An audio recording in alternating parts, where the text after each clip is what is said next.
Do you have the best setup for your Google account? If not, today I'm gonna go through the setup for the new Google account that we created in my last episode.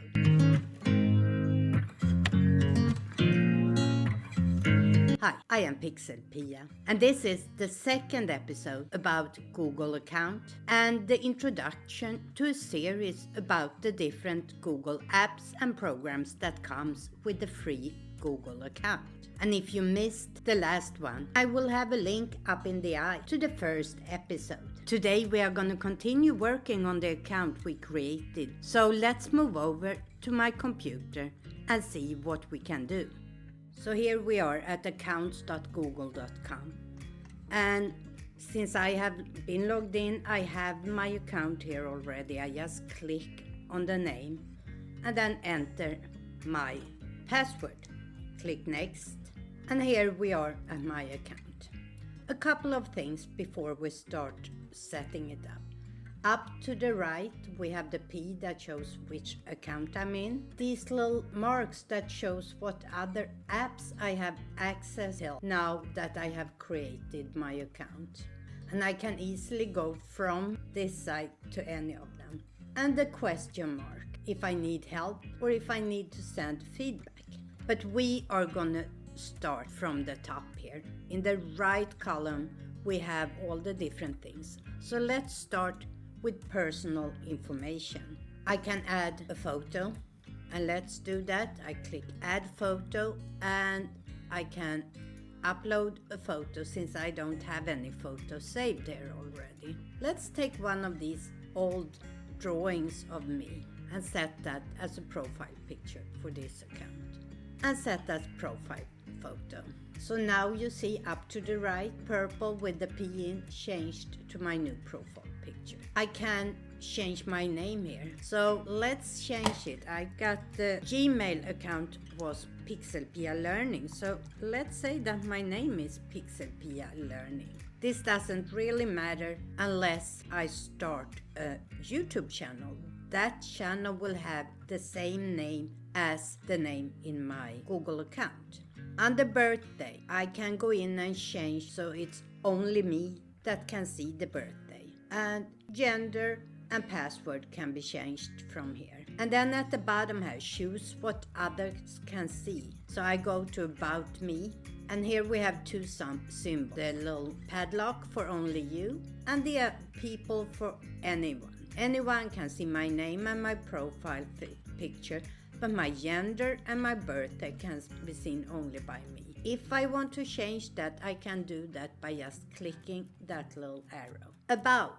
I haven't written an about page, but if I add more, I can add a place, a link, a profile link, and I can add work and education history. Data and personalization. We can take a privacy checkup. Here you see web and app activity is on. That means that Google will remember everything I do with this account.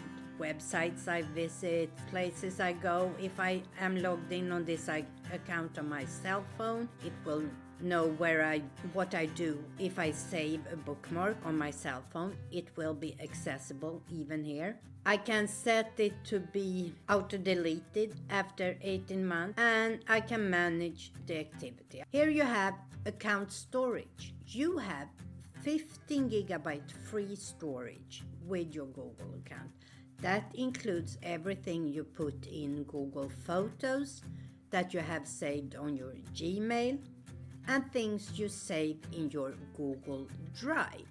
Then we have preferences, your language. Here you have accessibility to tools if you want the computer to read your Google Docs, or if you need high contrast if you are visually impaired. And you can also change your search settings. Now let's go to security. This is rather important. You can do the security checkup, and here it tells you exactly what activity. Account name was changed, and I signed in with the 2-step. And what is the 2-step? Signing in to Google. You can use password, you can use your phone to sign in, and the one I prefer, two-step verification. This is an extra layer of security. Click that and get started. To change these settings, I need to put my password in again.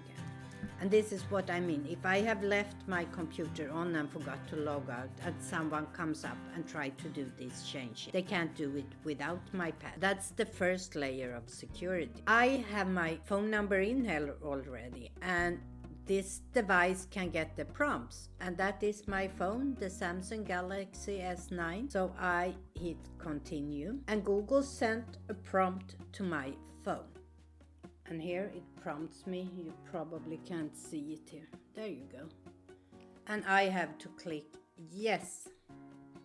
And then they're asking add a backup option. So I can have them send a text to my phone as a backup if that doesn't work. Or I can use a code.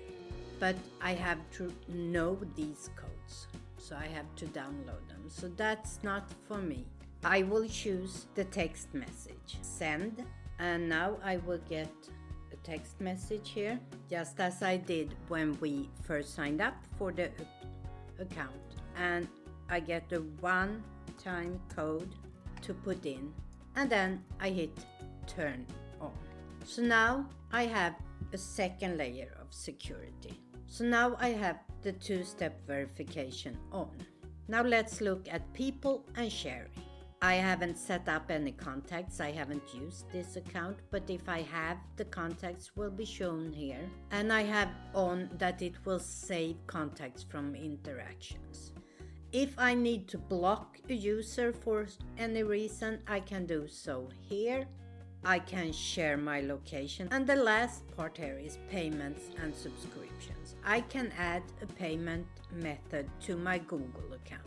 So if I buy an app using the Google App Store, I can have a saved payment method. If I have a subscription, for example, if I'm a member of a YouTube channel, I can have that saved in here. And if I do reservation using search or maps, I can have a payment method from here if I'm booking a flight or something like that. So let's leave the computer for now. So I hope that was helpful for you to set up your Google account. Now it's time to start making tutorials about the different apps. And if you have any special wishes what I should start with, let me know in the comments down below. And if you want to make sure you don't miss out, make sure you hit the subscribe button and the little bell underneath this video so you get notified on when I upload.